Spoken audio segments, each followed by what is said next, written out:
54 कुंडीय मां बगलामुखी यज्ञ का आयोजन बड़बड़ेश्वर महादेव मंदिर परिसर में लगातार चल रहा है। आप देख सकते हैं कि कल अंतिम दिन है, शायद 24 तारीख, और उदयपुर के बड़बड़ेश्वर महादेव मंदिर परिसर से आप दृश्य सीधा देख पा रहे हैं।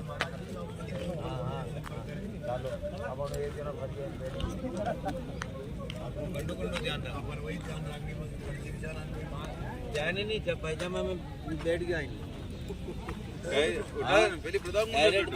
तो आप देख सकते हैं कि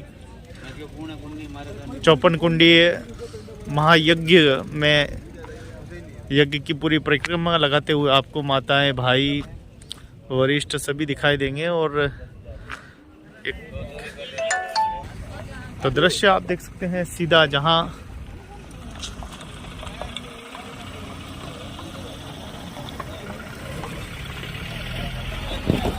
एक तरफ भोजनशाला है,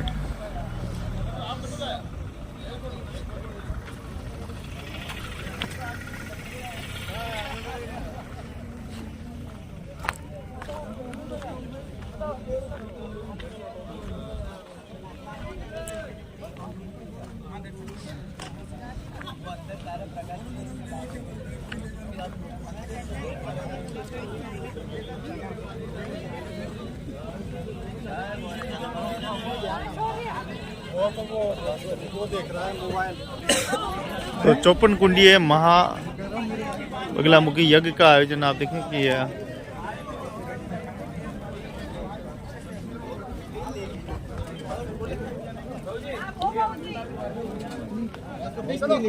गुरुदेव की जय।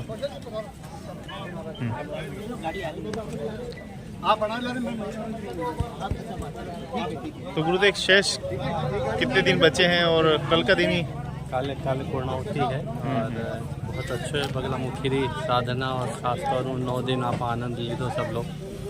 संध्या में अटे श्री लक्ष्मी रो भी मंत्र है और अनुष्ठान है, और रात माँ बगलामुखी रो। मनोज जी ज़्यादा मनोज जी चल रहे हैं, चलो मैं चल रहा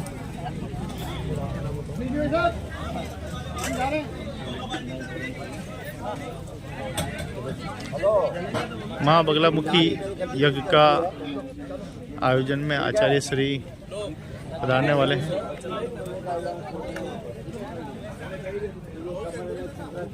आप भी एक बार प्रेस कॉन्फ्रेंस में आई जाओ। हाँ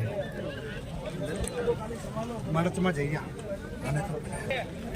अरोड़ा साहब चले।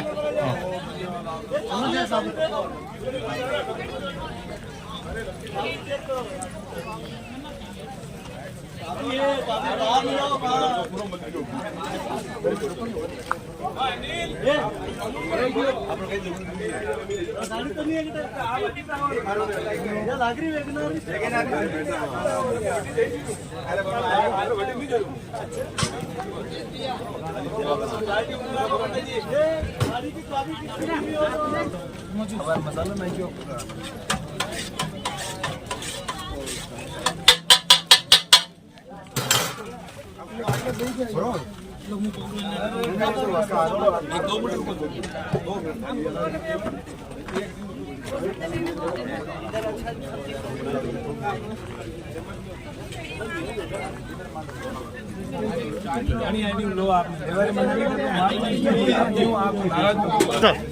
तो बड़े बड़े सेवा चल रही है। अंतिम कब है ये यज्ञ के और बढ़े जाओ। यज्ञ का 24 का है कल। बढ़े जाओ थोड़ा, कोटी हाथ माता मिल बताने। देखिए पूरी सेवा हो रही है भक्तों की, सभी कैसा लग रहा है? बहुत अच्छा लग रहा है। आनंद ही आनंद है। सब भगत दिल खोल के सेवा हो रहे हैं। आनंद ही आनंद है, सब आनंद ले रहे हैं। आप चलता रहो बचा। तो बगलामुखी यज्ञ का आयोजन आप देखें कि ये बड़बड़ेश्वर महादेव मंदिर पे देखिए ऐसे बुजुर्ग भी पधारे हैं। ओहो, भक्त शिरोमणि पूरा आनंद ले रहे हैं। ले लिया आनंद, यज्ञ का पूरा आनंद। बिल्कुल। तो आप देखें कि पूरा यज्ञ का पूरा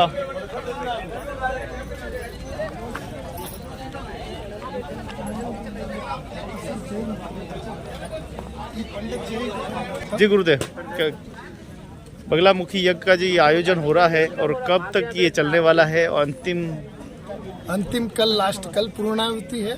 हाँ, और आचार्य गुरु शंकराचार्य जी पधारे हैं यहाँ और कल उनके सानिध्य में यह यज्ञ बगलामुखी यज्ञ का कार्यक्रम होगा और पूर्णाहुति होगी। उसके बाद भोजन प्रसादी है। और कैसा रहा ये 9 दिनों का यज्ञ में? और क्योंकि ये आपने मेवाड़ के लिए अद्भुत, उदयपुर के लिए अद्भुत और पूरे मेवाड़ के लिए अद्भुत है। बहुत बहुत धन्यवाद। और माँ बगलामुखी मंदिर भी बनने जा रहा है, तो ये हमारे लिए और भी ज़्यादा खुशी की बात है। लोगों को, पब्लिक को बगलामुखी माता जी और इनके बारे में इतना जो अभी जानकारी हुई वो पहले नहीं थी। हाँ, हाँ। अब लोगों की आस्था जगी और देखो उदयपुर वासी और ये जनता चाहेगी तो माँ का सब कुछ होगा, जरूर बनेगा। जय माँ बगला। सब और एक तरह से जब भगवती शिव और गणपति के संघर्ष में गणेश का शिरोच्छेदन शिव जी के द्वारा हो जाता है, तो भगवती ने अपने शरीर से 10 महाविद्याओं को उत्पन्न किया। काली, तारा, षोडशी, भुवनेश्वरी, छिन्नमस्ता, बगला, धूमावती तथा कहा कि 10 दिशाओं में प्रलय की स्थिति उत्पन्न करो। और ये देवता लोग अनर्गल निरापराध मेरे बालक का शिरोच्छेदन किया है। ब्रह्मा और विष्णु ने फिर इनकी स्तुति किया। फिर बालक गणेश को जीवन दान मिलता है। और भगवती फिर जब काफी देवताओं ने प्रार्थना किया तो 10 विद्याओं को अपने शरीर में उन्होंने समाहित किया। तब उस समय समाज में शांति का वातावरण निर्माण हुआ था, जिसका ब्रह्मांड पुराण, भृगु संहिता ऐसे 18 ग्रंथों में बगला का वर्णन निरूपण मिलता है। शाक्त प्रमोद एक ग्रंथ है, उसमें भी बगला का विशेष अर्चना आदि का वर्णन आता है उपासना आराधना के माध्यम से। यज्ञ कलयुग का साक्षात कल्पवृक्ष है। जो लोग कहते हैं यज्ञ से फायदा नहीं, यज्ञ का विधि पूर्वक अगर हम कार्य करते हैं, आहुतियां देते हैं, यज्ञ मंडप में देवताओं के, देवियों के निमित्त जो आहुति दी जाती है, स्वाहा का धर्म मंच से आध्यात्मिक दैवी चेतना, ब्राह्मी चेतना को जगाकर, नकारात्मक भाव लोगों के चित्त वृत्ति से हटाकर ईश्वर धर्म के प्रति उनके हृदय में दैवी भाव को जागरण करना, ये धर्म मंच का काम होता था। और ये 2 कामों को करने के लिए धन की आवश्यकता होती थी। व्यक्ति जीवन परिश्रम से उपार्जित धन का जो धर्म के प्रति, अध्यात्म के प्रति और राष्ट्र की नकारात्मक व्यक्तियों के समूल उन्मूलन के निमित्त जब हम आहुतियां देते थे तो समाज में सुख, शांति, समृद्धि, एकता का वातावरण निर्माण होता। और बोलो कुछ। महाराज, जो आज हालात हैं देश के, हर युगों में तामसी वृत्तियों का प्रभाव रहा है।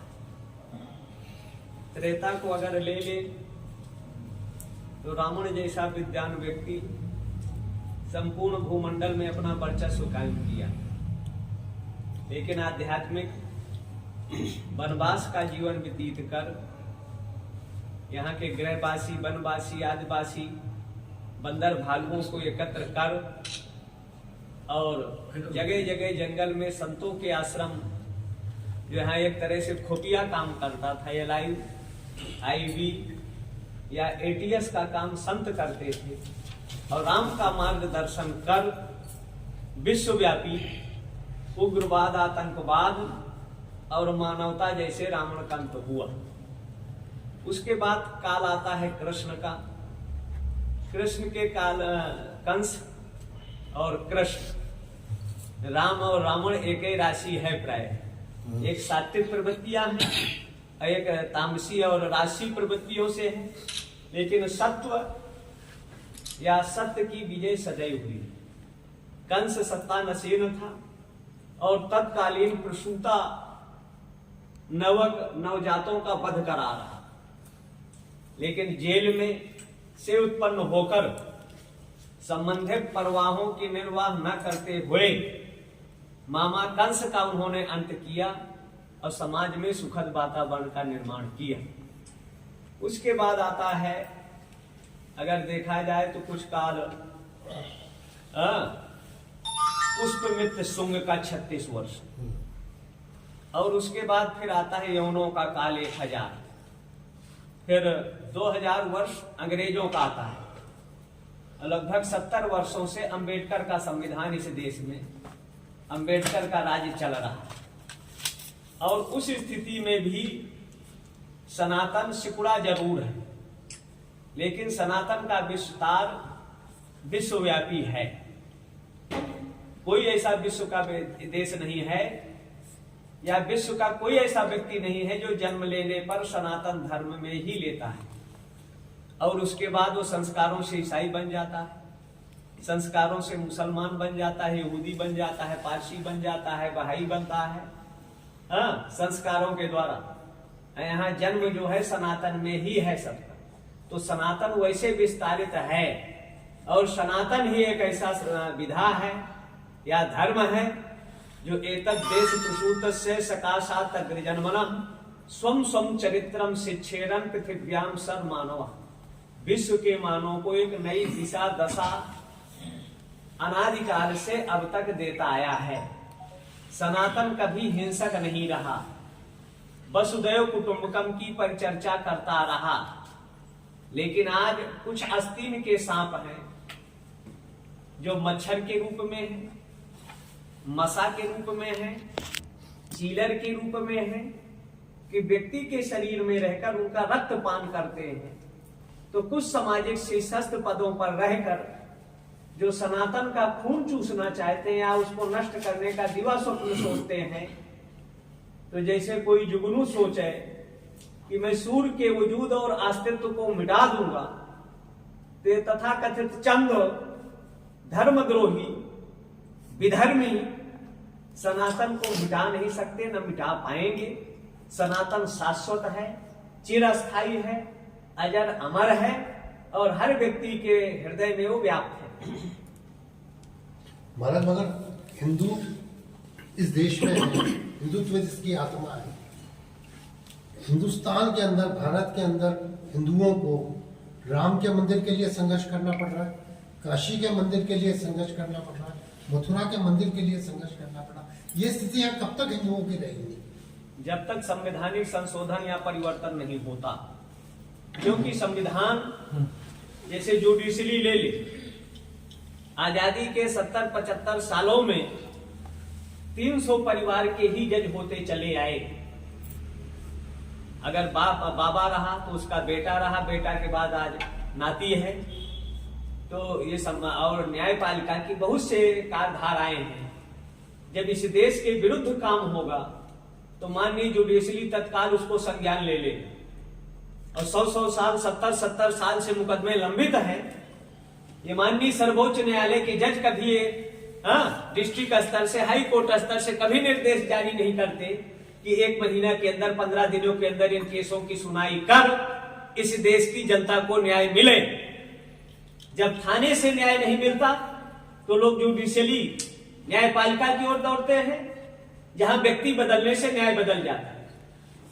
अगर यहां हत्या होती है, सबूत साक्ष्य पुलिस उसको संग्रह करता है, जज कहता है इसको फांसी की सजा दो, और वही जब ऊपर के न्यायालय में जाता है तो कहता है इसको आजीवन कारावास कर दो। जब हाई कोर्ट में जाएगा तो कहेगा साक्ष्य के अभाव में इसको बरी कर दो। मतलब सबूत साक्ष्य वही है, व्यक्ति बदलने से न्याय प्रणाली बदल जा रही है। इसलिए न्याय प्रणाली में भी सुधार और संशोधन की जरूरत है। और जो भारत के डेमोक्रेसी है, पंथ निरपेक्ष है, उसमें सनातन का कोई वजूद नहीं है। इसलिए संवैधानिक इतनी गड़बड़ियां हैं कि जो चपरासी होगा या क्लर्क होगा, उसके लिए योग्यता अनिवार्य है। लेकिन मेरे देश के माननीयों के लिए मुख्यमंत्री, कानून मंत्री, शिक्षा मंत्री, जो विभिन्न तरह के मंत्रालय हैं, वो उस देश का अंगूठा टेप होगा। उसके लिए कोई एजुकेशन अनिवार्य नहीं है। इस देश का आईएएस, आईपीएस, इंजीनियर, डॉक्टर 60-65 के बाद उसका दिमाग काम नहीं करता। इन माननीय लोगों की लाशें की और 2 आदमी पकड़ के चल रहे हैं, 3 लोगों का दिमाग कंप्यूटर से ज्यादा तेज चलता है। ये संवैधानिक गड़बड़ियां हैं जो आज इसका पूरा देश खामियाजा भोग रहा है। आजादी के समय ही धर्म के आधार पर पाकिस्तान बन गया, धर्म के आधार पर बांग्लादेश बन गया, तो उसी समय भारत को वैदिक सनातन राष्ट्र घोषित किया जाना चाहिए। लेकिन 70 सालों में, 75 सालों में कोई ऐसा शासक नहीं आया कि इस ओर कदम उठाता। जो आज सनातन की दुर्दशा या हिंदुओं की दुर्दशा की ओर आप इशारा कर रहे हैं, उसका कारण ही संविधान ही है हमारा, और नेताओं का डेमोक्रेसी के चलते ये सब हो रहा। भारत के रहने वाले लोगों को, भारत जैसे पाकिस्तान है, संवैधानिक है कि इस निंदा के नाम पर लोग बेगुनाह बेकसूर को मार देते हैं। यहाँ खुलेआम भारत माता को गाली देगा, भारत के संविधान को गाली देगा, और खुलेआम हमारे आर्मी को चैलेंज देगा, और तब भी जिंदा है। ये सब संवैधानिक गड़बड़ियां हैं। अपराधी अपराध करता है। देश के आतंकवादियों के लिए न्यायपालिका 12 बजे रात को खोलकर न्यायालय सुन सकती है, लेकिन 5 करोड़ से ज्यादा मुकदमे लंबित है जो न्याय की आशा में, और उनका निर्णय नहीं कर पा रहे हैं। तो इसका मूल संवैधानिक गड़बड़ियां हैं। इसलिए इस देश को न्याय प्रणाली में सुधार के लिए कोलोजियम सिस्टम खत्म किया जाना चाहिए। संविधान के हर विषय के विशेषज्ञों को 5-5 लोगों को लगाकर संवैधानिक संशोधन हो, अंतिम पायदान के गरीब को न्याय मिल सके। ये जब तक संवैधानिक संशोधन सुधार नहीं होगा और जाति और भाषा से ऊपर उठकर संवैधानिक व्यवस्थाएं हैं कि इस जात में पैदा होगा तो गरीब नहीं होगा, और इस जात में पैदा होगा भले उसके परिवार में आईएएस, आईपीएस, इंजीनियर, प्रोफेसर होंगे तो गरीबे होगा। एक खाने का ठिकाना नहीं इस जाति में है तो अमीरे होगा।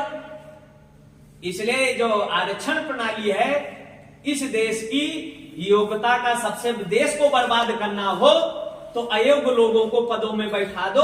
वो देश में अराजकता फैलेगी, अशांति फैलेगी, जातिवाद का विष घोलकर समाज का खून खराबा करेंगे। ये सबसे बड़ी गड़बड़ियां है। इसलिए देश का अगर सुधार करना है, देश में अमन चैन लाना है और अंतिम पांव वाले को भी न्याय मिल सके, तो उसके लिए बहुत से मूल चूक परिवर्तन जरूरी है। और जहां तक सनातन का प्रश्न है या हिंदुत्व का प्रश्न है, ये सबको संगठित होना चाहिए, एकबद्ध होना चाहिए, और संगठन में बहुत बड़ी ताकत है। लेकिन नेताओं का काम है ईटिंग और मीटिंग, और अंत में इस देश की जनता के साथ चीटिंग, जिससे समाज में अशांति है। इसलिए जो सनातन मान बिंदुओं पर अनर्गल प्राप्त करते हैं, उसको राष्ट्रीय स्तर पर एक कानून की जरूरत है। इस निंदा जैसे और ऐसे लोगों को देशद्रोह का लगाकर खुलेआम जो बगावत कर रहे हैं, देश और धर्म, संविधान के विपरीत, संविधान की शपथ लेते हैं कि हम संविधान के दायरे में काम करेंगे, और जब पदों में पहुंच जाते हैं तो संविधान की धज्जियां उड़ाते हैं। ऐसे लोगों के लिए कानून जरूरी है जो इनको नियंत्रण कर सके, जिससे देश की एकता, अखंडता, शांति बनी रहे। महाराज हमास आतंकी हमला किया है, और आतंक को संरक्षण, संवर्धन किसी भी स्थिति में नहीं दिया जाना चाहिए, किसी भी देश का हो।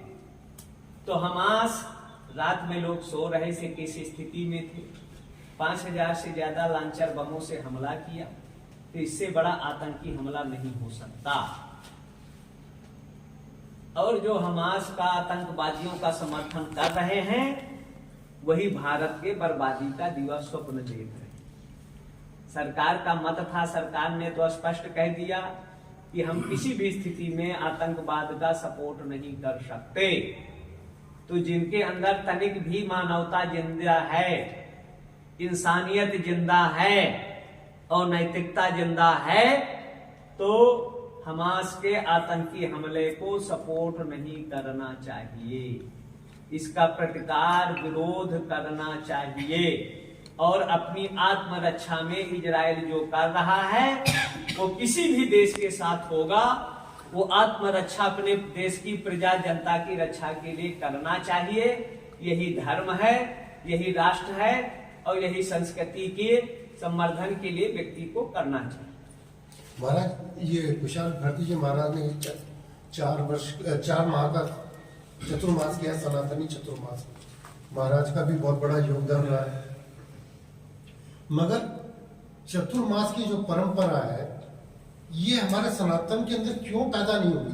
क्योंकि जब ये कह रहे हैं पहली बार हो रहा है तो लोग इनमें नाराजगी है कि लोग नहीं छूट रहे इनसे। लोगों के जो जितना आना चाहिए था, जितना खर्चा ये कर रहे हैं, जितनी मेहनत ये कर रहे हैं, जितनी ताकत ये लगा रहे हैं हिंदुत्व को इकट्ठी करने की, वो लोग नहीं जुड़ रहे। उसको लेकर क्या कमी मानते हैं आप? क्यों नहीं? अब ऐसा है, चातुर्मास यहाँ होगा पहली बार, लेकिन चातुर्मास आज से नहीं है, ये हजारों साल। आचार्य शंकर का 2509 वर्ष हो गए आदि शंकराचार्य, और उन्होंने चातुर्मास की व्यवस्थाएं सन्यासियों को उस समय दिया। युधिष्ठिर संवत 2662 509 ईसा पूर्व आदि शंकराचार्य का प्रादुर्भाव हुआ और उन्होंने सन्यासियों के लिए 4 महीने की व्यवस्थाएं दिया, क्योंकि बरसात रहती है, यात्रा आदि में परेशानी होती है, तो 1 महीना बैठकर वो उपासना करें, आराधना करें और दैवी शक्ति प्राप्त कर लोक कल्याण का कार्य करें। अब नकारात्मक वृत्ति लोगों के अंदर ज्यादा है, कुछ प्रचार प्रसार या लोगों को जोड़ने में आज का समाज भौतिकता की ओर ज्यादा बढ़ रहा है, आध्यात्मिकता से थोड़ा किनारे हो रहा है। ऐसी स्थिति में हमको लोगों को जोड़ना चाहिए, आमंत्रण करना चाहिए, और लोग जुड़ भी रहे हैं, आ भी रहे हैं। अब 100% तो कहीं लोग नहीं जुड़ते, लेकिन अगर 50% भी जुड़ रहे हैं तो इस कलयुग में कम नहीं। और थोड़ा जो इसका प्रचार तंत्र है, कमेटी के लोग हैं, अखबारों से ही हर चीज का प्रचार नहीं, हर घर तक लोगों को आमंत्रण पहुंचाना चाहिए। लोग आमंत्रण जाएगा तो जरूर आदमी आएगा, ऐसा नहीं है। पहले की अपेक्षा धर्म कर्म आज ज्यादा हो रहा है, कहीं भी ले, और लोगों की संख्या भी कम नहीं जुट रही। लेकिन अब यहाँ कुछ होगा, अब यहाँ का स्थानीय भौगोलिक स्थितियां आप लोग ज्यादा वापिस और उस पर चिंतन कर वो स्थिति। मेरा क्वेश्चन महाराज ये है कि सनातनी चतुर्मास पूरे देश में हो, सब शहरों में एक साथ हो, इसके लिए आप कोई ऐसी गाइडलाइन? अब गाइडलाइन ये संतों पर है, संतों को ये करते हैं, हमारे जैनी भी करते हैं, जैनी जो हैं, हाँ, ये लोग जैनी भी करते थे, सनातनी करते थे, और उसमें लोग जुटते थे। प्राय शहर शहर हुए हैं। पुरी शंकराचार्य थे, जोधपुर में किए थे लगभग 92 के काल में। गांधी मैदान में कई सभाएं हुई, हाँ, उस समय यहाँ सूखा पड़ा था। जैन के आचार्य तुलसी थे, इन लोगों ने कहा ऐसा होगा ऐसा होगा, प्रयोग कराए, पानी नहीं हुआ। वही पुरी शंकराचार्य निरंजन देव तीर्थ जब प्रयोग कराए और कह दिए कि फला देव को पानी गिरेगा, करीरी महायज्ञ कराया और पूर्णाहुति हो गई, शाम हो गया, और कहे देखो पानी नहीं गिरा, कहे चिंता ना करो, सुबह होने दो। और वही 8-9 बजे इतना पानी गिरा, एक बादल उठा कि जो विरोधी थे उनका मुंह बंद हो गया। तो याज्ञिक मंत्रों में ताकत है, ऊर्जा है, और उसके प्रयोग से सब काम पूरा होता है। एजुकेशन विभाग, एजुकेशन में कम से कम LKG से इंटर तक भारतीय भाषाओं में पहला तो शिक्षा होना चाहिए। और भारत का कम से कम मानस है, विदा है स्मृतियां हैं, इनका एक पाठ अगर इंटर तक अनिवार्य कर दिया जाए तो अध्यात्म रहेगा। लेकिन ज्यादातर अब यहाँ क्या है, लिटरेचर BA MA में क्या पढ़ा रहे हैं, अमेरिका का राष्ट्रपति कौन है, उससे इस देश का क्या लेना देना। इंग्लैंड का कौन है राजा या रानी। तो जब अपने देश की संस्कृति और इतिहास बढ़ाएंगे तो क्यों नहीं रहेगा। इसलिए शिक्षा में भी सुधार की जरूरत है। और जब संस्कारित शिक्षा होगी तो नवयुवक ऐसे पीछे नहीं है। जब भी भारत में कोई परिवर्तन हुआ, क्रांति आई, उसमें नवयुवकों की ही अहम भूमिका रही। चाहे नवयुवक राम ले ले, चाहे नवयुवक कृष्ण ले ले, चाहे नवयुवक वामन ले ले, चाहे सुभाष चंद्र बोस, भगत सिंह, राजगुरु, सुखदेव, या ये मेवाड़ के महाराणा नवयुवकों के रूप में इतना संघर्ष किया, शिवाजी ने किया, या पृथ्वीराज चौहान, पद्मिनी वगैरह नारियां अपने नवयुवक जीवन में ही चलती हुए अंगारों में, चिताओं में दह गई। दधीच नवयुवक के रूप में अपने शरीर में अस्थियों का दान किया, तब ये सनातन बचा है। ऐसे थोड़ा हुआ। और इसमें सबसे ज्यादा भूमिका नवयुवकों की थी। इसलिए नवयुवकों को दिशा दशा गति अपने वृद्धों से मार्गदर्शन लेना चाहिए। और अगर मार्गदर्शन उनका मिलता रहेगा तो दिशाहीन नहीं होंगे। सामाजिक परिवर्तन में युवकों की ही अहम भूमिका। गुरुदेव जी, एक सवाल इसी से जुड़ा था, इसी में 2 सवाल से, कि अपने गीता, पुराण, वेद, ये सारी जो है पुस्तकें या उनके हमारे ग्रंथ है, उनको आज तक रेफरेंस नहीं माना गया। शोध कार्यों में इनको उतनी तवज्जो ही नहीं है कि ये हमारे इतिहास है, उनको इतिहास माना ही नहीं जाता, मिथक्स मानते हैं। जो हमारी ये अब तक की पढ़ाई जो हुई है 70 सालों में, उसमें ये कर दिया। ये स्थितियां सुधारने के लिए हम क्या प्रयास करें? अब प्रयास तो देखिए, 3 शिक्षा मंत्री केंद्रीय स्तर पर मुसलमान, इस देश की जो मूल आत्माएं थी, जिसमें करोड़ों लोगों की आस्थाएं थी, वो सब एक तरह से शिक्षा से किनारे कर दिया। और परिणाम सबके सामने। तो जब यहाँ न महाराणा, न पृथ्वीराज चौहान, गुरु गोविंद सिंह, शिवाजी, बाजीराव पेशवा, बंगाल में सुभाष वगैरह, ये जितना बलिदान, या 1857 की क्रांति का पहला सूत्र मंगल पांडे ने की। सबसे ज्यादा आजादी में बलिदान अगर किसी ने दिया तो ब्राह्मणों की हम भूमिका रही। सबसे ज्यादा जितना बलिदान हुआ या संघर्ष हुआ, इन्होंने अपने जीवन की परवाह नहीं किया।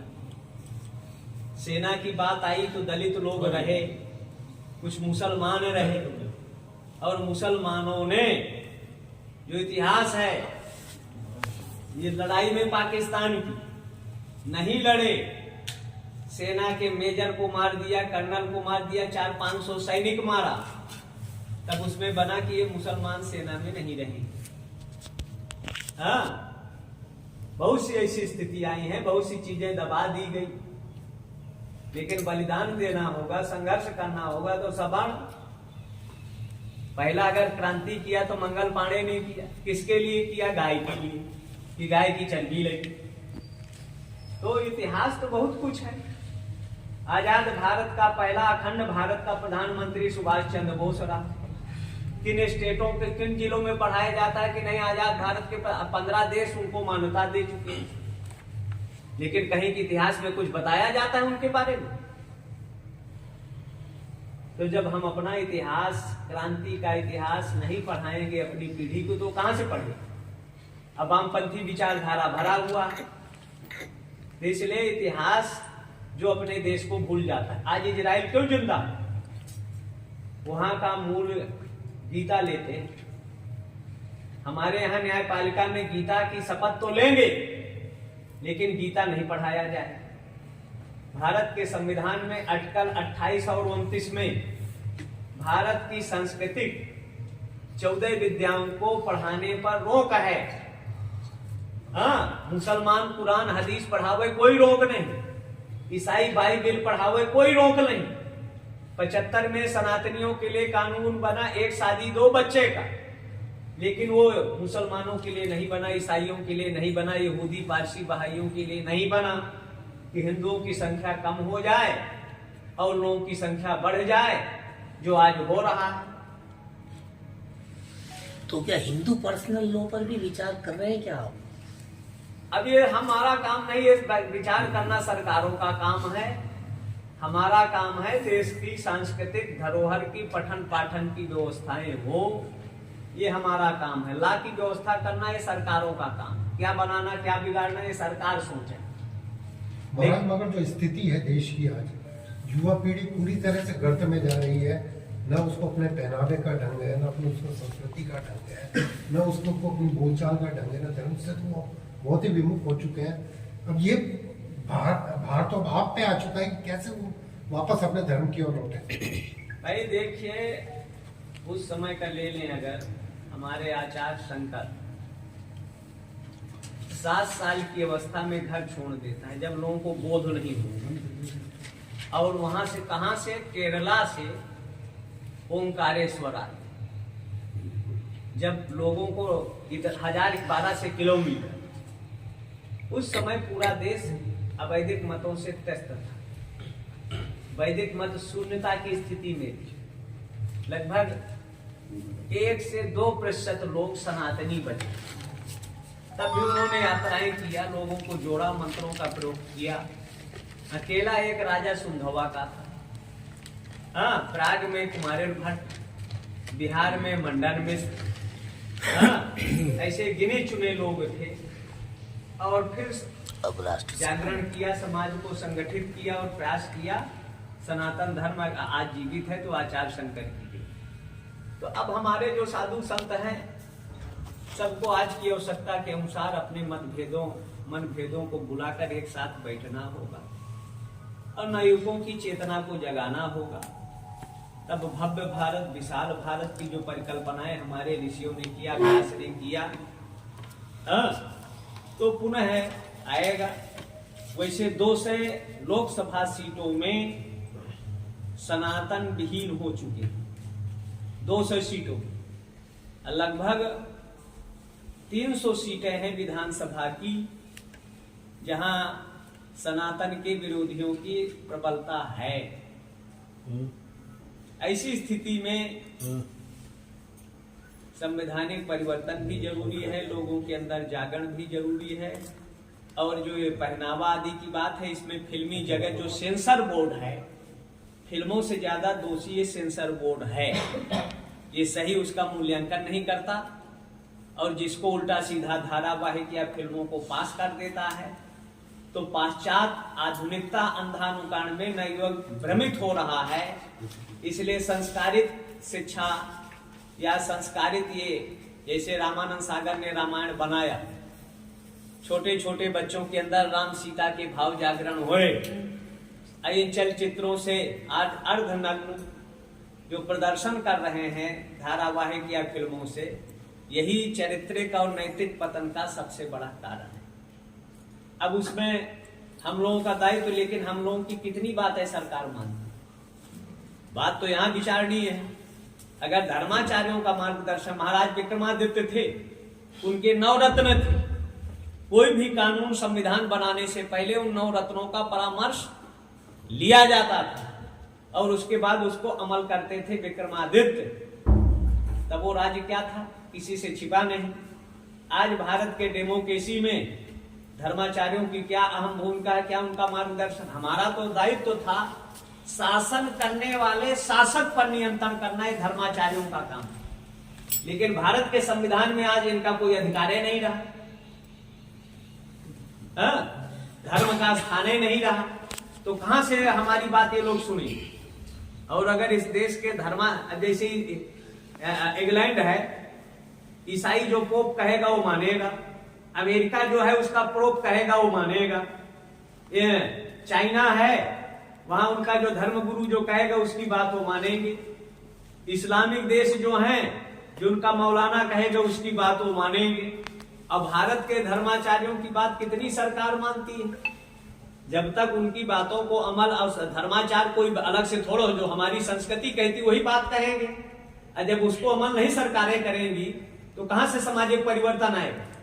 तो उस परिवर्तन के लिए ही एकमात्र कारण ये जागरण है और यज्ञ है।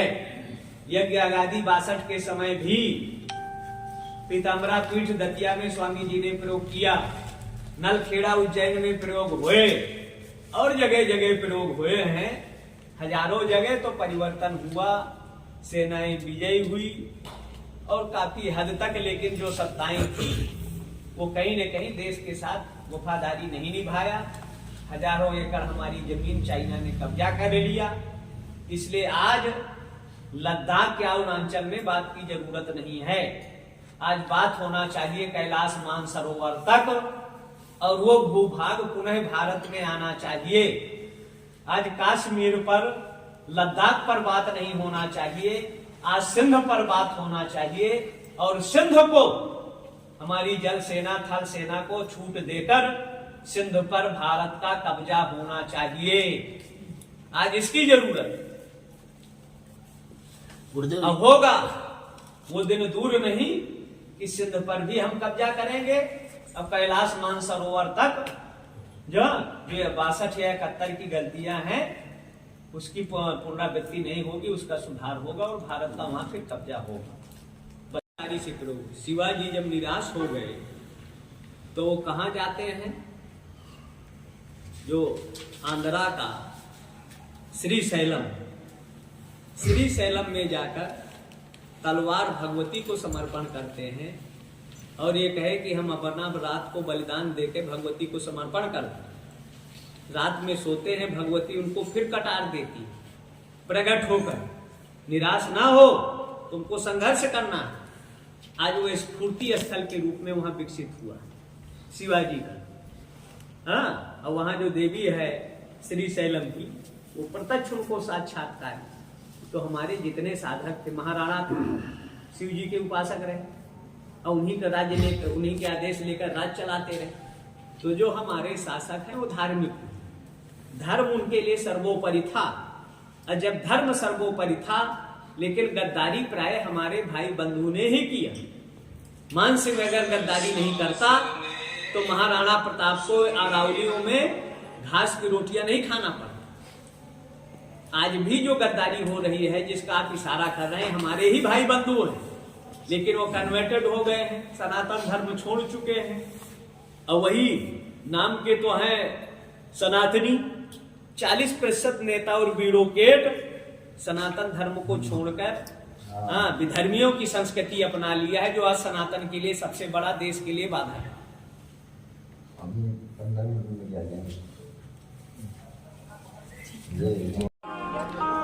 और गुरुदेव की कृपा से जैसा हमारे से बना वैसा इस वाणी को पवित्र करने का प्रयास।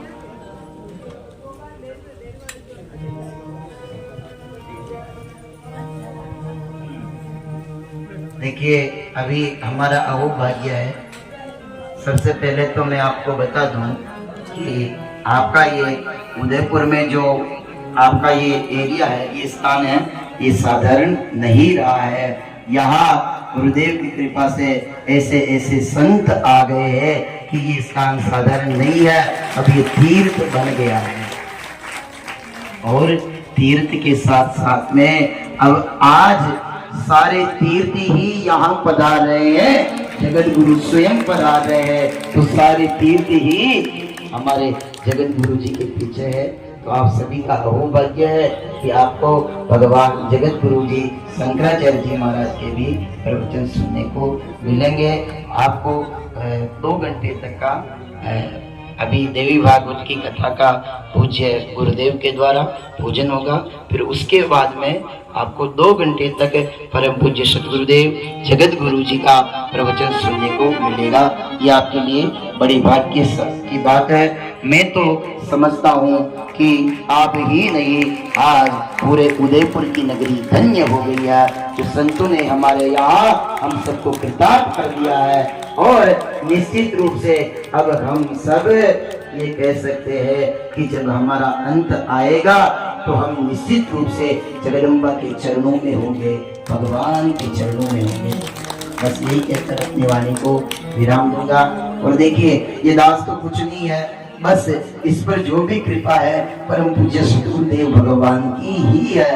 और हम जो भी बोलते हैं गुरु कृपा से बोलते हैं। आपको जो सुनाया भगवती की कृपा से, गुरु कृपा से सुनाया। भगवान सबके जीवन में आनंद करे और गुरुदेव का आशीर्वाद इसी प्रकार आप सबको मिलता रहे और आपके उदयपुर की नगरी धन्य धन्य होती रहे, धन्य धन्य होती रहे। बोलिए सद्गुरुदेव भगवान की। आइए एक मेरे गुरुदेव करुणा सिंधु कृपा कीजिए हे मेरे गुरुदेव।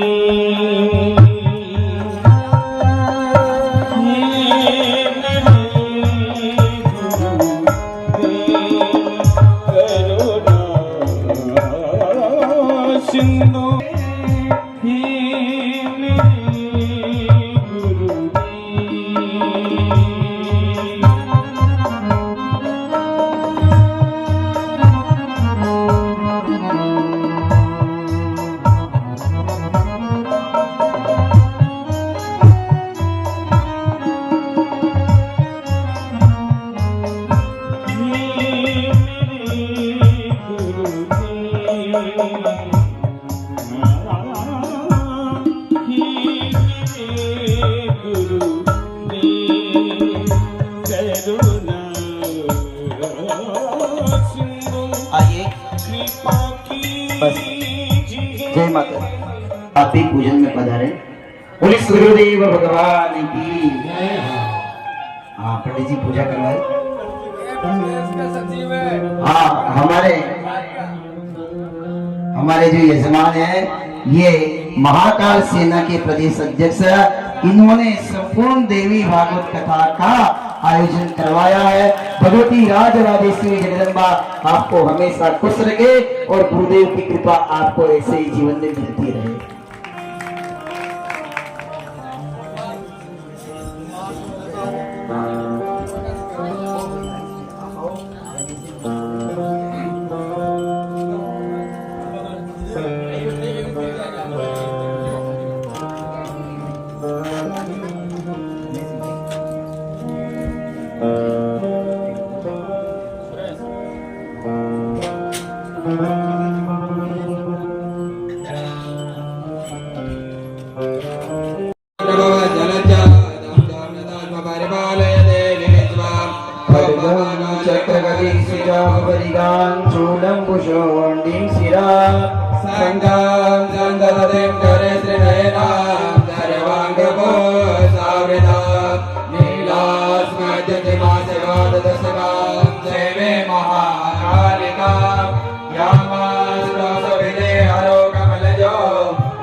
देखिए हमारे बीच में यहाँ यज्ञ में जो आचार्य जी है स्वयं जगदम्बा स्वरूप है और जगदम्बा की पूजा के वक्त साक्षात जगदम्बा ही इनके रूप में पधार गई है। एक बार सभी चरणों में नतमस्तक होते हुए बोलिए बगलामुखी मैया की जय हो, चामुंडे मात की, सद्गुरुदेव भगवान की।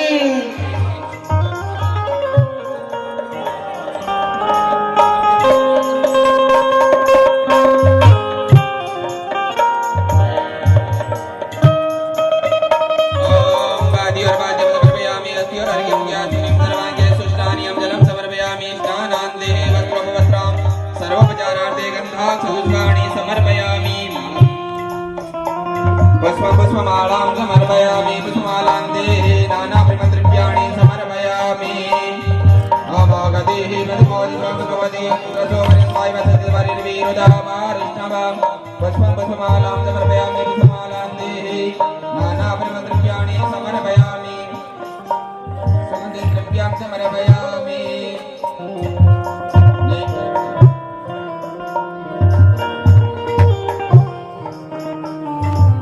नैवेद्यं निवेदयामि ओमनाभ्यासेदन्तरिक्षकोऽधिष्णाद्योः समवर्धता पृथिव्यां मृदितः श्रोत्राददालोकानकल्पयन् नैवेद्यं निवेदयामि निवेद्यान्ते आचमनीयं समर्पयामि साधुगुण्यार्थे द्रव्यदक्षिणां समर्पयामि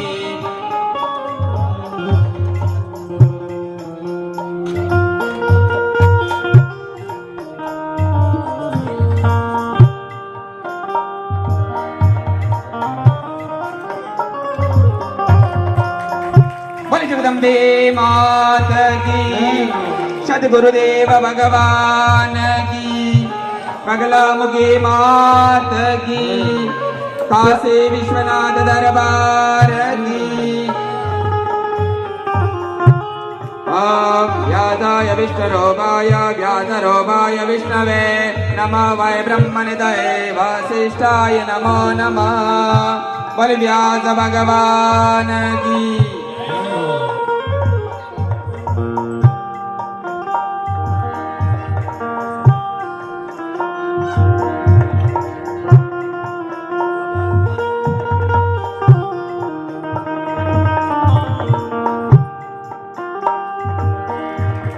बोले जगदम्बे माता की जय हो साधुगुण्यार्थे द्रव्यदक्षिणां समर्पयामि ओम हिरण्यगर्भादमव्रतदाग्रे भूतस्य जातपतिरेक आसीद सदाधार पृथिवीं व्यामुदयमां देवायाविकापितम् बोले जगदम्बे माता की जय हो।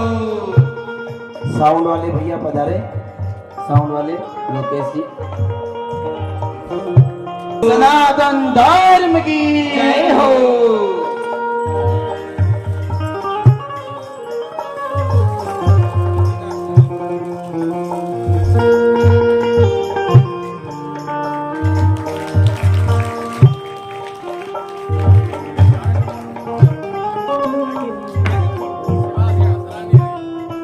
साउंड वाले भैया ने बहुत अच्छा योगदान दिया है और बहुत अच्छा यहाँ पे साउंड बजाया है।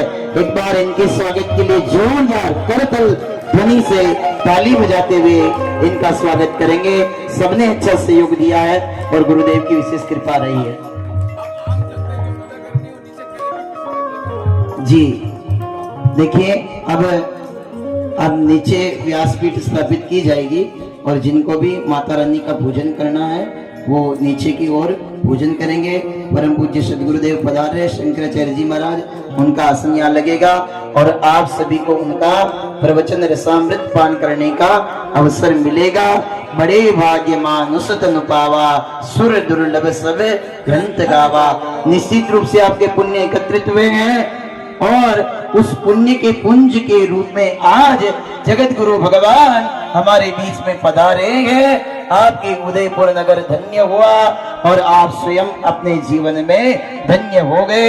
आप बहुत बड़े भाग्यशाली हैं। एक बार अपने आप के लिए आप करतल ध्वनि से स्वागत कीजिए।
राम सिंह जी, क्या कुछ कहना है इस नवरात्रि के पर्व पर? एक बार मध्य माता देवी की प्रतिमा स्थापित होगी।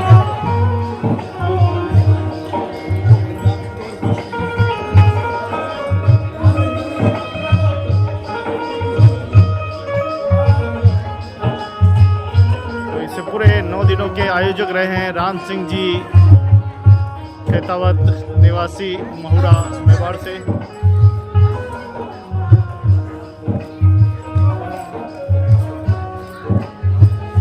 आपको बता दें कि बड़बड़ेश्वर महादेव मंदिर परिसर में ये चतुर्मास के पूरे 5 माह बीतने को आए हैं और पूरा 5 महीने में आप देखें कि लगातार यहाँ पर हर रोज भगवत कथा हो, शिव पुराण हो, हर कथा का यहाँ पर आयोजन हो रहा है।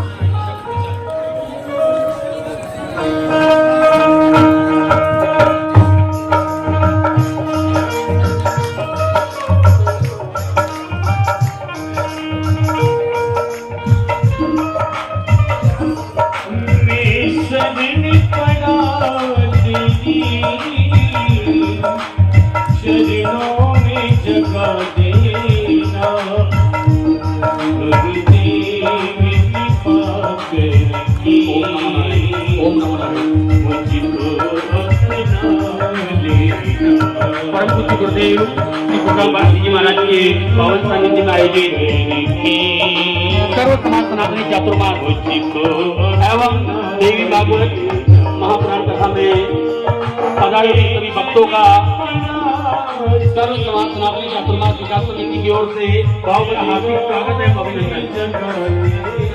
सबसे पहले मैं आमंत्रित करना चाहूंगा जो हरियाणा में देवी भागवत के परीक्षित बने थे राठी जी, ये आगे बता रहे हैं। राठी जी एवं संजीव जी गुजर दोनों पधारे और देवी भागवत जी का पूजन करें।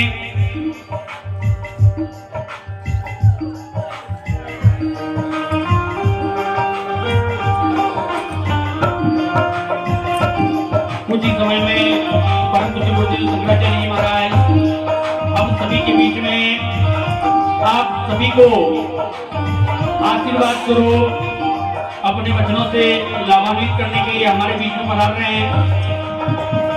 आज आपका और हमारा सहित पूरे उदयपुर का बड़े सौभाग्य का विषय है कि परम पूज्य गुरुदेव श्री गोपाल भारती जी महाराज के पावन सानिध्य में 54 कुंडली बगलामुखी यज्ञ एवं सर्व समाज सनातनी चातुर्मास आप सभी से अनुरोध, जिनकी भी गाड़ियां हैं ये सामने हैं, जो भी अपने 4 व्हीलर 2 व्हीलर लाए हैं ये सामने पड़े हुए हैं, कृपया करके यहाँ से हटा दिए जाए। आप सभी से अनुरोध है, कृपया करके अपने 4 व्हीलर और 2 व्हीलर जो व्हीकल है आपके पास उनको सामने से हटा देना है।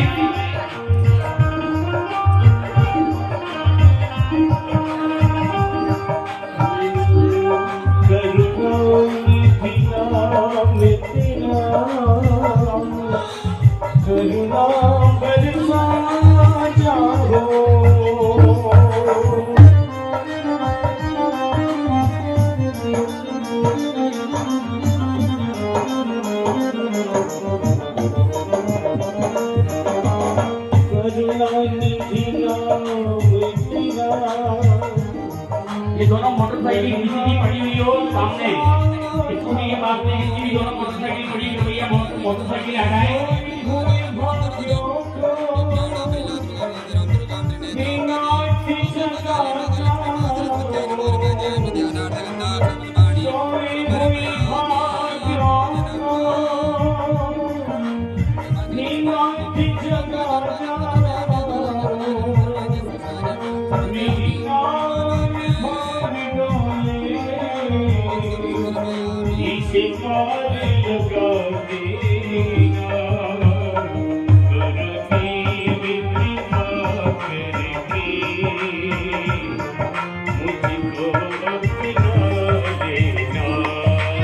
गुरुदेव श्री गोपाल भारती जी महाराज ने पूरे भारतवर्ष में अनेक स्थानों पर चातुर्मास किए, परंतु आपका और हमारा उदयपुर वासियों का ऐसा बड़ा सौभाग्य कि परम पूज्य गुरुदेव श्री गोपाल भारती जी महाराज ने यहाँ पर 54 कुंडी बगलामुखी यज्ञ का आयोजन किया। ऐसा विशालतम यज्ञ जिसके दर्शन करके हम सभी लाभान्वित हुए और श्रीमद देवी भागवत कथा का आप सबने रसास्वादन किया। आप सभी से अनुरोध है, आगे भी जो भी धर्म प्रेमी सज्जन है, आप सभी आगे भी इसी प्रकार कथाओं का लाभ लेते रहें। ओम नमः नारायण।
हेलो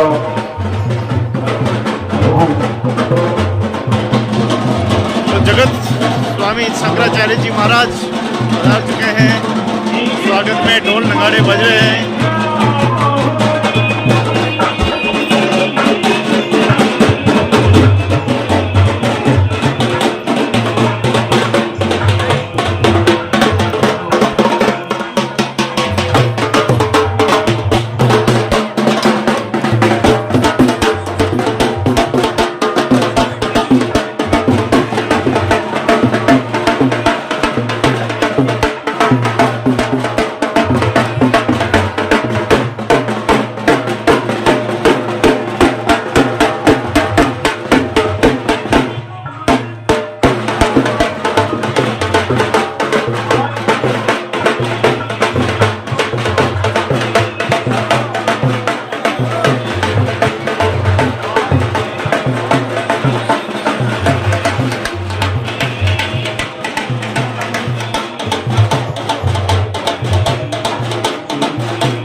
हरि ओम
इंद्राय भागं प्रजावतीरणमेव अच्मामावसेन ईशतमाघदग्धो सोऽध्रुवा अस्मिन् गोपतौ स्यातपवेर्जायमानस्य पशून्पाहि वसोः पवित्रमदिव्यो राशिप्रेतिर्या श्रीमाता ऋषवाणो घर्मो दिव्यवधासि परमेण धम्मनादृग्मो हदवमग्भर्माते दुनियापद्रपारखेत वसोः पवित्रमसे शतधारं वसोः पवित्रमसे सहस्रधारम् देवतमा सविता पुनः वसोः पवित्रेण शतधारे राजपवाकामरुक्षः साप्यशवायो साप्यशवाकर्मा साप्यशवधायाः इन्द्रस्य तवा भागो सोमेनादानतिविभ्यषो हव्यग्नो रक्ष अग्ने परतपा। सनातनी चतुर्मास 23 जुलाई से प्रारंभ हुआ था और आज 23 अक्टूबर है। 4 महीने बीत चुके हैं। इस 54 कोटि महायज्ञ देवी भागवत कथा, इससे पहले भी हमें कई कथाओं का अनुसरण कराया गया और माँ भगवती का जिसमें चरित्र दर्शन कथा जो देवी भागवत के अंदर में है, आपने जो है 9 दिवस से यहाँ व्यास जी के मुँह से सुना। आप सबको भगवती आपका कल्याण करें। महाराज श्री बालकाल से धर्म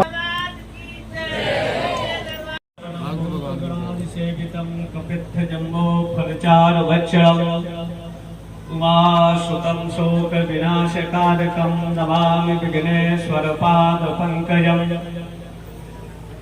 विघ्नेश्वराय वरदाय सुरप्रियाय लंबोदराय शकिलाय जगद्धिताय नागाननाय सुतये मध्ये सुतब्धिमणमण्डपरत्नवेद्यां सिंहासनोपरि परपेतवस्त्रां पीताम्बरणमाल्य विभूषिताङ्गीं देवीं नमामि धृतमुद्गर्भैर्जिह्वां जीवाग्रमादाय करेण देवीं वामेन शत्रुं परिपीडयन्तीं गदा विघातेन च दक्षिणेन पीताम्बराढ्यां द्विभुजां नमामि।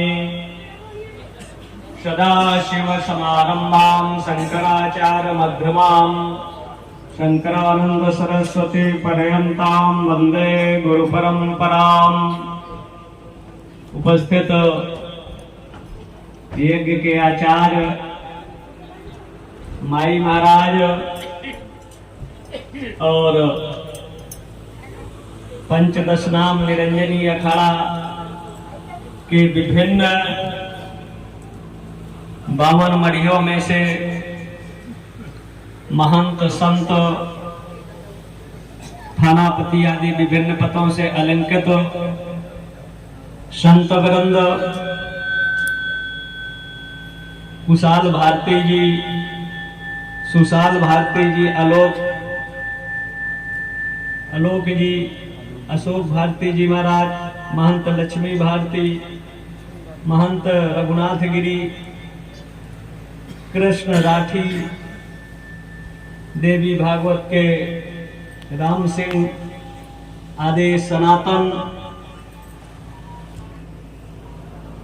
सनातन महाकुंभ समिति के अध्यक्ष, उपाध्यक्ष, महामंत्री, कोषाध्यक्ष, प्रचार मंत्री, संगठन मंत्री एवं उनके टीम के संपूर्ण सदस्य वृंद, यज्ञ के उपाचार्य, ऋत्विक वृंद, यजमान वृंद, आस्था, श्रद्धा, भक्ति, महाकाली, महालक्ष्मी, महासरस्वती स्वरूपा, मातृशक्ति, भगवत कथानुरागी सज्जनों, मीडिया के पत्रकार बंधुओं, यह यज्ञ चातुर्मास यज्ञ के रूप में, जैसे अभी माई महाराज ने बताया, अपनी गति पूर्णता की ओर यज्ञ सर है। दो तरह के यज्ञ हैं, एक व्यष्टि और एक समष्टि। व्यष्टि मतलब जहां एक आदमी का कल्याण नहीं तो हो व्यष्टि, जहां सृष्टि के संपूर्ण जलचर, थलचर, नभचर के जीवों के जीव मात्र का कल्याण नहीं तो हो, उस विधा को हम समष्टि यज्ञ कहते हैं। यज्ञ एक दिवसीय, त्रिदिवसीय, पंचदिवसीय, 9 दिवसीय, 1 मास, 2 मास, 3 मास, 4 मास, खड़ मास, 1 वर्ष, 3 वर्ष, 5 वर्ष, 11 वर्ष तक इस धरा पर हमारे पूर्वजों ऋषि, महर्षि, परमर्षि संतों ने यज्ञ को संपन्न किया था। विश्व यज्ञो विश्वस्य भुवनस्य नाभि, विश्व ब्रह्मांड की नाभि के रूप में यज्ञ इस धरा पर थे। यज्ञ जैसे यहाँ सृष्टि अनादि है, वैसे यज्ञ की परंपरा अनादिकाल से है। ऋग्वेद का जो पहला सूक्त है अग्नि सूक्त, जिसका अग्नि सूक्त में यज्ञ की महिमा का वर्णन निरूपण मिलता है। अग्नि ईले पुरोहितम यज्ञस्य देव ऋत्विजम, अग्नि कस्मात् होतारम विश्ववेदसम। विश्व में शांति के लिए, जनता के कल्याण के लिए, जजमान की इच्छाओं की पूर्ति के लिए यज्ञ अनादि परिपाटी रही है। कोई ऐसी विधा नहीं जो इस धारा पर आप चिंतन करें। यम यम चिंतते कामम तम तम प्राप्नोति भूतले पुमान। इस भूमंडल में जो मनुष्य चिंतन करे, विधि पूर्वक अग्नि में दी गई आहुतियों से वो फल को प्राप्त कर लेता है। आज विज्ञान का युग है, साइंस का युग है, भौतिकवाद अपनी चरम पर है। आजकल का जो पढ़ा लिखा बुद्धिजीवी है, कहते यज्ञ से तो फायदा नहीं, ये लोग कमाने खाने का धंधा बना लिए हैं। लेकिन हम कहते हैं आप पिटकर कर लो, प्रत्यक्ष को प्रमाण की क्या जरूरत है। जैसे ये फूल हमको दिया, इन्होंने माला पहनाया, इसमें हमने एक ये फूल लिया। अगर एक पुष्प हम किसी एक व्यक्ति को दे तो इसकी सुगंधि से एक व्यक्ति लाभान्वित होगा कि नहीं, पेटकर कर लो। लेकिन एक पत्थर में अगर इस पुष्प को पीस दे और ये कलश में जल में उसको घोल दे और उस जल का, आइए पंडित जी आइए, उस जल को अगर हम छिड़काव कर दें तो जितने लोग हैं वो सुगंधी से लाभान्वित हो जाएंगे। मतलब जल के माध्यम से जो पदार्थ हम विराट स्वरूप परमात्मा को अर्पण करते हैं, उसका 10,000 गुना फायदा होता है। और जो पदार्थ हम अग्नि के माध्यम से उस परम सत्ता को अर्पण करते हैं, उसका 1,00,000 करोड़ गुना फायदा होता है। जैसे आप देखना चाहें, इधर जैसे एक यहां भंडारा बनता है, चाहे फलहारी भंडारा हो या अन्नहार का होगा, जो आए हैं सबको भंडारे का प्रसाद मिलता है। भंडारे में 3 तरह के मिर्चों का प्रयोग होता है। एक लाल मिर्च चूर्ण के रूप में, एक गोलकी काली मिर्च के रूप में, एक ग्रीन हरी मिर्च के रूप में। अगर ये मिर्च किसी एक व्यक्ति को एक खिलाया जाए तो उसकी गुण धर्म से एक व्यक्ति को लाभ होगा लेकिन अगर 100 ग्राम अग्नि यहां ले आओ और उसी मिर्ची की आहुति दे दो तो उसका जो सूक्ष्म अंश निकलेगा तो उससे करोड़ों लोगों को लाभ होगा कि नहीं। यही हमारा यज्ञ का विज्ञान है, यही परा विज्ञान है, अध्यात्म का विज्ञान है। लेकिन जो लोग यज्ञ का मखौल उड़ाते हैं वो इसके ज्ञान से अनभिज्ञ, अल्पज्ञ और अल्प बुद्धिमता का परिचायक है।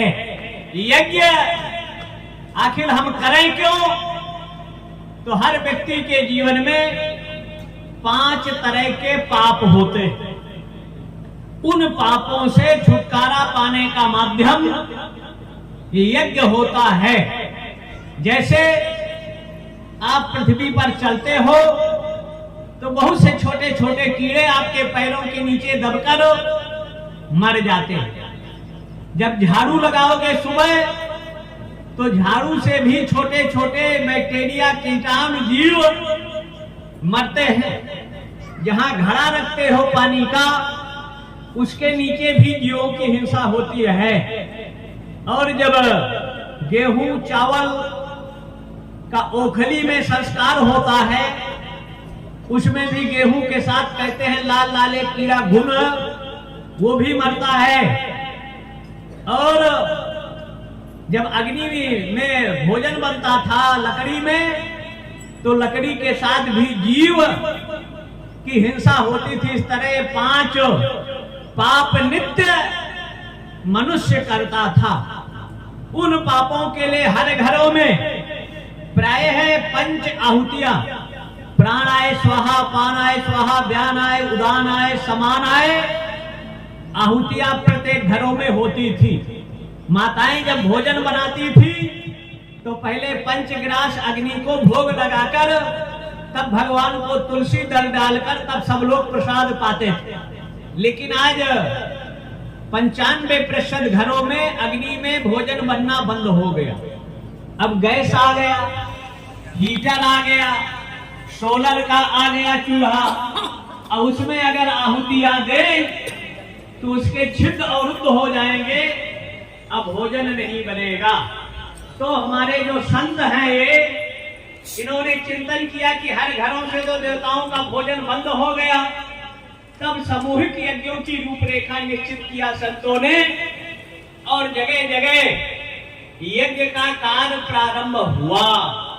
यज्ञ विखंडित, असंगठित समाज को एक सूत्र में जोड़ने का सबसे बड़ा माध्यम यज्ञ है।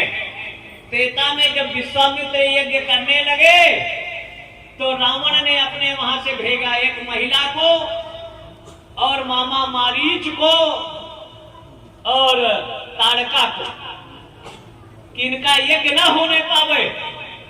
तो राक्षस सबसे ज्यादा यज्ञ से घबराते हैं कि यज्ञ हो जाएगा तो असुर, तामसी और राक्षसी प्रवृत्तियों का सर्वनाश हो जाएगा।